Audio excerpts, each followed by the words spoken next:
mas nós, da equipe aqui do 360, nós separamos, fizemos uma arte sobre quem é Fernando Villavicencio, porque não é um personagem assim tão conhecido no nosso dia a dia. Então, resumindo um pouco das informações que a gente já te deu, mas para você poder guardar, Fernando Villavicencio, candidato assassinado, candidato à presidência no Equador, ele é ex-deputado, tinha 59 anos e ele começa a carreira dele como jornalista investigativo.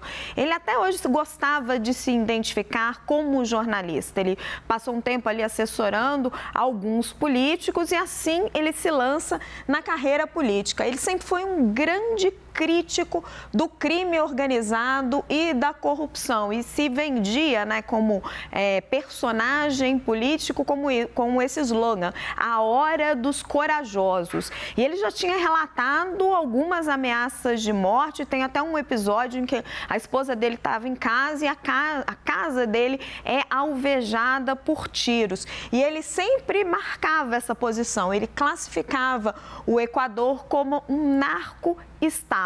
Por conta dessa posição do Equador, hoje está ali perto de Peru e Colômbia, dois dos maiores produtores de cocaína do mundo, e o Equador, com a sua economia dolarizada, se transformando aí num canal fácil de escoamento dessa cocaína e um canal fácil de lavagem de dinheiro. Agora eu vou chamar o Lorival Santana, que se junta a nós, a mim e ao Américo Martins. Lorival, o Américo estava questionando, ele levantou um ponto que eu queria trazer para você, de qual deve ser a influência da morte de Fernando Villavicencio nas eleições do Equador, porque quando acontece esse tipo de tragédia, a tendência, às vezes, é o crescimento dos candidatos de direita, porque a população fica mais focada nesse tema da segurança. Deve ser a realidade por lá ou não?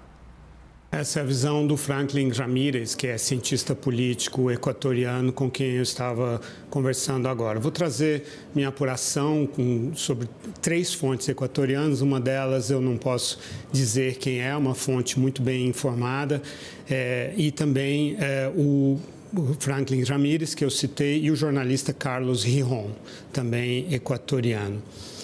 O Fernando Villavicencio era o presidente da Comissão de Fiscalização do Parlamento e ele era também o líder da base que apoia o presidente Guillermo Lasso. Ele era o candidato do presidente Guillermo Lasso, que é um presidente considerado de direita, um empresário, ex-banqueiro e que, como o Américo estava falando, ele sofre um processo de impeachment por suposta corrupção. O Villavicencio é ligado ao Guillermo Lasso, era o candidato dele. Com relação às pesquisas, a Luísa Gonçalves, que é a candidata do ex-presidente Rafael Correa, está na frente, isolada, mas vai ter segundo turno, segundo as pesquisas. E aí atrás tinha 4 candidatos, meio embolados nas pesquisas. Tem uma pesquisa na qual o Villavicencio aparece em primeiro lugar, mas em outras há um empate técnico entre 4 candidatos, que agora são 3 depois da morte do Villavicencio.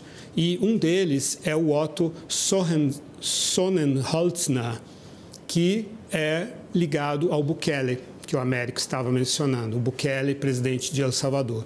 Então, o Otto Sonnenholzner, que é ex-vice-presidente e ex-ministro da Economia, ele defende uma mão de ferro muito mais dura contra o narcotráfico. O Villavicencio, ele fez a carreira dele. Primeiro, ele foi sindicalista, petroleiro. Depois, se tornou jornalista investigativo e fez a carreira denunciando a ligação entre o narcotráfico, o crime organizado e a política. Sobretudo, o Rafael Correa, que está exilado em Bruxelas, foi condenado à prisão por supostamente receber propinas da Odebrecht, no contexto da Lava Jato. E o grupo que apareceu um vídeo fake hoje, fake dos Los Lobos, porque é um vídeo antigo de um cartel mexicano e que eles editaram e mudaram para parecer que eles estavam reivindicando esse assassinato, mas não é real isso. Bom, qual é a situação do narcotráfico lá? Os Lobos tem dois grupos grandes, Lobos e Choneros. Os dois travam uma guerra pelo controle do corredor de transporte da droga de Tumaco, na Colômbia, até Guayaquil, que é a São Paulo, né, do Equador, a cidade mais importante ali, para embarcar em algum dos portos de Guayaquil. Então, o Villavicencio estava enfrentando Los Choneros, que são inimigos dos Los Lobos, que teriam reivindicado o assassinato, mas não reivindicaram.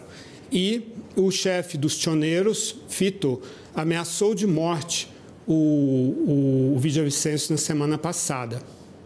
E o Villavicencio afirma que existe uma ligação entre o cartel de Sinaloa, que é o grande cartel mexicano, cartel de cocaína, Los Choneros e o Revolución Ciudadana, que é o grupo do ex-presidente Rafael Correa, cuja candidata está em primeiro lugar nas pesquisas, Luísa Gonçalves. Vamos aguardar, né, para ver com o desfecho disso tudo, se vão chegar nos criminosos e qual vai ser o impacto para as eleições no Equador e para a democracia na América Latina. Américo Lorival, muito obrigada. A gente já se fala mais